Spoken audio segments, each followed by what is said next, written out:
নির্বাচন কমিশন এখনো level playing field প্রস্তুত করতে পারেনি। সময়মতো অবাধ, সুষ্ঠু, নিরপেক্ষ নির্বাচনের জন্য জাতি অপেক্ষা করছে বলে মন্তব্য করেছেন জামায়াতে ইসলামের সেক্রেটারি জেনারেল মিয়া গোলাম পরোয়ার।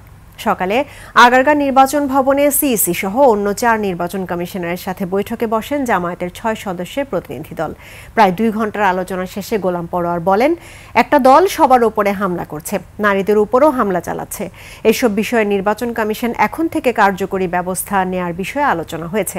সুষ্ঠু নির্বাচনের জন্য ভোট কেন্দ্রে সিসিটিভি ক্যামেরা স্থাপনের দাবি জানান তারা।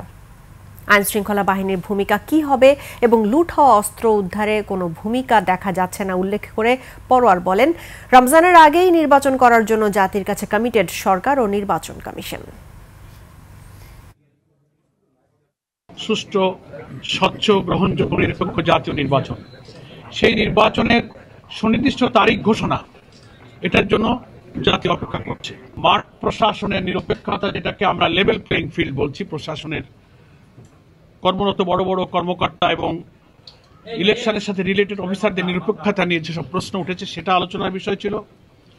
এরপরে আমরা আলোচনায় অবৈধ অস্ত্র উদ্ধার যে অভিযান, সেটাকে আমরা খুব ইফেক্টিভ দেখছি না। একটা অভিযান নামে চলছে, কিন্তু কার্যকরভাবে এটাকে ফলপ্রসূ করা এবং 5ই আগস্টের পর থেকে সারা দেশের থানাগুলো থেকে লুটপাট হয়ে যাওয়া অস্ত্র কি পরিমাণ উদ্ধার হলো, অবৈধ অস্ত্রধারীরা যারা নির্বাচনকে ডিস্টার্ব করতে পারে, ভোটারদের মধ্যে আতঙ্ক তৈরি করতে পারে, তাদের গ্রেফতার অভিযানের ব্যাপারে আমাদের আলোচনার ইস্যু ছিল।